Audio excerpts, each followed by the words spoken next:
حضرت آمنہ اپنے شوہر کی قبر کے پاس بیٹھی روئی جا رہی تھی اور پھر شام ہوتے ہی اپنی باندی ام ایمن کے ساتھ گھر واپس آ گئی۔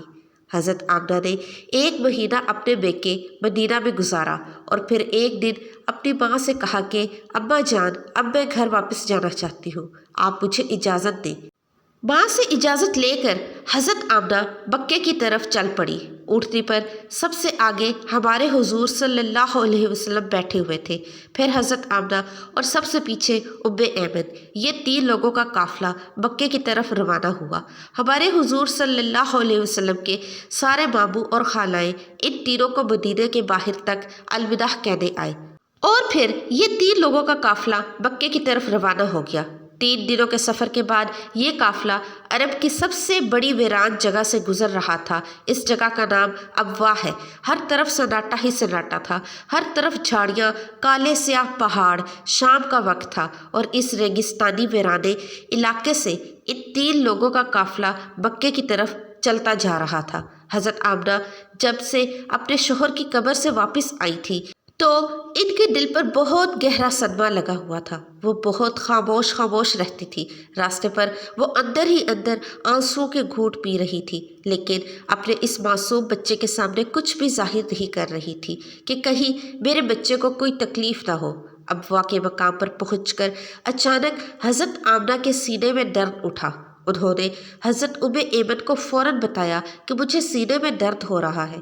حضرت ام ایمن نے حضرت آمنہ سے کہا کہ آپ پریشان نہ ہو، میں اونٹنی کو کسی اونچی جگہ پر روکتی ہوں۔ اور پھر حضرت ام ایمن اونٹنی کو اونچے ٹیلے پر لے جا کر پہنچی۔ اس جگہ پر پتھر کا ایک تخت سا بنا ہوا تھا۔ انہوں نے حضرت آمنہ کو اونٹنی سے اتار کر اس پتھر پر بٹھا دیا۔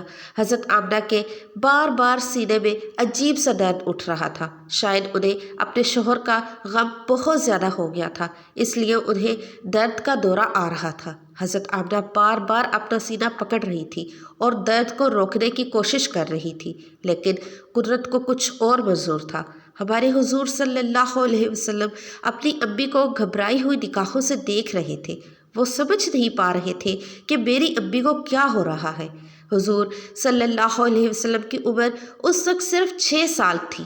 آنکھوں میں آنسو بھرے ہوئے تھے، دل گھبرا رہا تھا اور بار بار ہمارے حضور صلی اللہ علیہ وسلم اپنی امی سے کہہ رہے تھے کہ امی جان، آپ مجھ سے بات کیوں نہیں کر رہی؟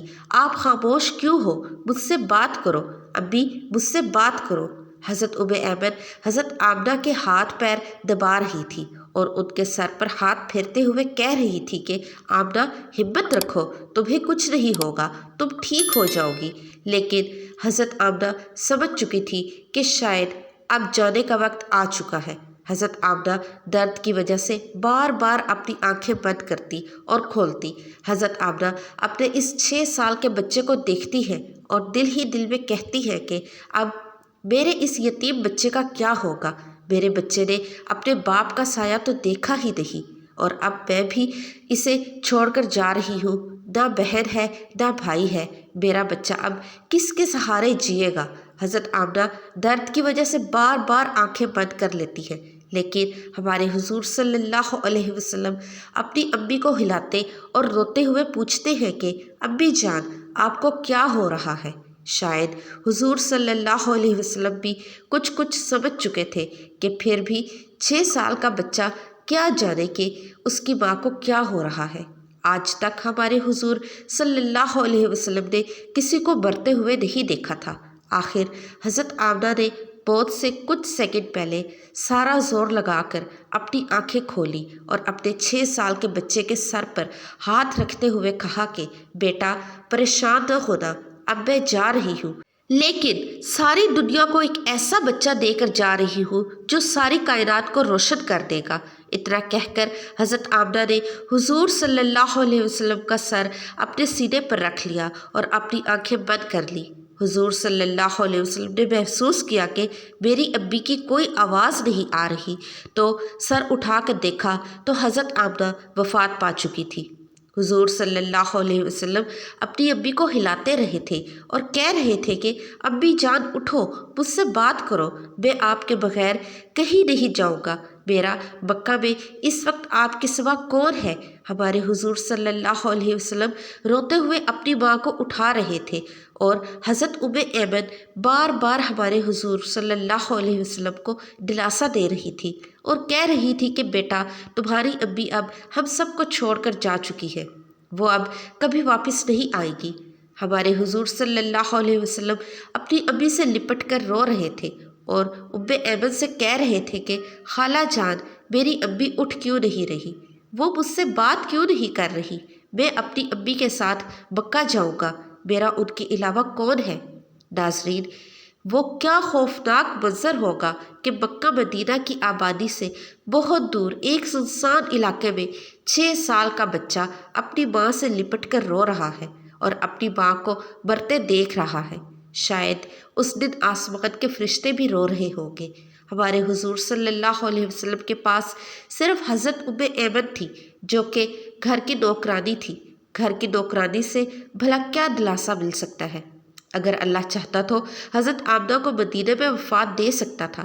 کم از کم حضور صلی اللہ علیہ وسلم کی خالہ یا نانی ہمارے حضور صلی اللہ علیہ وسلم کو گلے سے لگا کر کچھ دلاسا دے دیتے، اور اگر اللہ چاہتا تو حضرت آمنہ کو مکہ میں وفات دے سکتے تھے۔ کم از کم ہمارے حضور صلی اللہ علیہ وسلم کے چچا ہی ہمارے حضور صلی اللہ علیہ وسلم کو گلے سے لگا کر دلاسا دے دیتے اور مصیبت کے اس وقت میں ہمارے حضور صلی اللہ علیہ وسلم کے لیے سہارا بنتے۔ لیکن اللہ تعالیٰ ساری دنیا کو دکھانا چاہتا تھا کہ اے لوگوں دیکھ لو، یہ محمد صلی اللہ علیہ وسلم وہ ہستی ہے کہ جس کی خاطر میں نے ساری کائنات کو بنایا ہے۔ اس بچے سے میں اتنی محبت کرتا ہوں کہ پورے قرآن میں نے اسے نام لے کر نہیں پکارا، ہمیشہ محبت سے پکارا ہے۔ اے لوگوں، یہ محمد صلی اللہ علیہ وسلم وہ بچہ ہے کہ جس کے اشارے پر آسمانوں میں تہلکہ مچ جاتا ہے۔ اس کی دعا کے لیے ہاتھ اٹھتے ہی دنیا کا نظام ہی بدل دیتا ہوں۔ اس کی انگلی کے اشارے پر میں چاند کے 2 ٹکڑے کر دیتا ہوں۔ اے لوگوں، یہ محمد صلی اللہ علیہ وسلم وہ ہستی ہے جسے میں نے سارے جہان کی خوبصورتی دی ہے۔ آ جاؤ آج ساری دنیا والوں، ذرا ابوا کے مقام پر آ کر دیکھ لو کہ اس بچے پر کیسی مصیبتوں کا پہاڑ ٹوٹا ہے، وہ کیسے اپنی ماں سے لپٹ لپٹ کر رو رہا ہے۔ آج اسے کوئی سہارا دینے والا ہی نہیں۔ حضرت ایمن نے کسی طرح پتھروں کو ہٹا کر قبر بنائی اور پھر جب اس میں حضرت آمنہ کو اتارنے لگی تو ہمارے حضور صلی اللہ علیہ وسلم اپنی ماں سے لپٹ کے اور کہنے لگے خالہ جان میری امی کو ان پتھروں میں مت رکھو، مجھے انہیں گھر لے جانا ہے۔ حضرت ایمن نے اس طرح حضرت آمنہ کو قبر میں اتارا اور پھر حضور صلی اللہ علیہ وسلم کو لے کر اونٹنی کی طرف چل پڑی۔ حضرت ایمن اونٹنی پر بیٹھنے لگی تو پیچھے مڑ کر دیکھا تو ہمارے حضور صلی اللہ علیہ وسلم موجود نہیں تھے۔ وہ پریشان ہو گئی کہ حضور کہاں گئے۔ اوپر ٹیلے سے کسی بچے کے رونے کی آواز آ رہی تھی۔ دوڑتی ہوئی اوپر گئی تو دیکھا کہ ہمارے حضور صلی اللہ علیہ وسلم اپنی ماں کی قبر سے لپٹ کر رو رہے ہیں اور کہہ رہی ہے کہ اماں جان آپ مجھے اتنی جلدی چھوڑ کر کیوں چلی گئی؟ میرا آپ کے سوا کون ہے؟ نہ میرا کوئی بھائی ہے، نہ میری کوئی بہن ہے، اب میں کس کے سہارے زندگی گزاروں گا؟ حضرت ایمن نے پیچھے سے حضور صلی اللہ علیہ وسلم کو اٹھایا اور کہا کہ بیٹا چلو گھر چلے۔ ہمارے حضور صلی اللہ علیہ وسلم نے کہا کہ نہیں، مجھے گھر نہیں جانا، مجھے اپنی امی کے ساتھ رہنا ہے۔ حضرت ایمن نے حضور صلی اللہ علیہ وسلم کو اپنی گود میں اٹھا کر اونٹنی پر بٹھایا اور مکے کی طرف چل دی۔ ایمن فرماتی ہے کہ جب حضرت آمنہ کی قبر نظر آتی رہی، ہمارے حضور صلی اللہ علیہ وسلم بار بار اپنی امی کی قبر کو دیکھتے جا رہے تھے اور مجھ سے کہہ رہے تھے کہ خالہ جان مجھے میری ماں کے پاس لے چلو، ان کے بغیر مکہ نہیں جاؤں گا۔ 4 دن کے سفر کے بعد یہ دونوں لوگ مکہ پہنچے۔ سارے راستے ہمارے حضور صلی اللہ علیہ وسلم ایک پل کے لیے بھی نہیں سوئے اور برابر روتے رہے۔ جب حضرت ایمن ہمارے حضور صلی اللہ علیہ وسلم کو لے کر مکہ پہنچی تو عبد المطلب نے اونٹنی کی طرف دیکھتے ہوئے پوچھا کہ اے ایمن آمنہ کہاں ہے؟ تو یہ سن کر حضرت ایمن رونے لگی اور ہمارے حضور صلی اللہ علیہ وسلم بھی دوڑ کر اپنے دادا سے لپٹ گئے۔ یہ دیکھ کر حضرت عبد المطلب نے کہا، آپ 3 لوگ گئے تھے، پھر 2 لوگ کیوں واپس آئے ہو؟ عبد المطلب بھی سمجھ گئے کہ کوئی بری خبر ضرور ہے۔ پھر حضرت ام ایمن نے سارا قصہ سنایا تو دادا حضرت عبد المطلب کی بھی آنکھوں میں آنسو بہنے لگے اور اپنے پوتے محمد صلی اللہ علیہ وسلم کو گلے سے لگا لیا۔ شاید وہ سوچ رہے ہوں گے کہ میرے پوتے پر اتنی چھوٹی سی عمر میں کتنی مصیبتیں آ رہی ہیں۔ انہوں نے باپ کا سایہ تو دیکھا ہی نہیں اور اب ماں بھی چھوڑ کر چلی گئی۔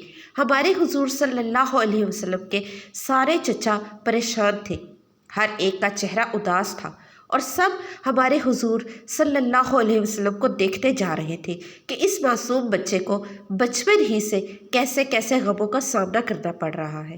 ناظرین، امی کی وفات کے بعد وہ کیا منظر ہوگا جب ہمارے حضور صلی اللہ علیہ وسلم اپنے گھر میں جاتے ہوں گے اور اپنی امی کے بستر، کپڑے اور ان کی چیزیں دیکھتے ہوں گے تو اس 6 سال کے یتیم بچے پر کیا گزرتی ہوگی۔ امی کی وفات کے بعد ہمارے حضور صلی اللہ علیہ وسلم بہت خاموش رہتے تھے، کسی سے بات نہ کرتے تھے۔ اس واقعے کے 50 سے زائد سالوں کے بعد ہمارے حضور صلی اللہ علیہ وسلم کا گزر اپنی ماں کی قبر کے پاس سے ہوا۔ لاکھوں صحابہ کرام کا لشکر ہمارے حضور صلی اللہ علیہ وسلم کے ساتھ تھا۔ حضور صلی اللہ علیہ وسلم نے صحابہ کرام سے فرمایا کہ تم لوگ ادھر ہی ابوا کے مقام پر اپنے خیمے لگا لو، اور پھر ہمارے حضور صلی اللہ علیہ وسلم چلتے ہوئے اس ٹیلے پر پہنچے جہاں آپ کی ماں کی قبر تھی۔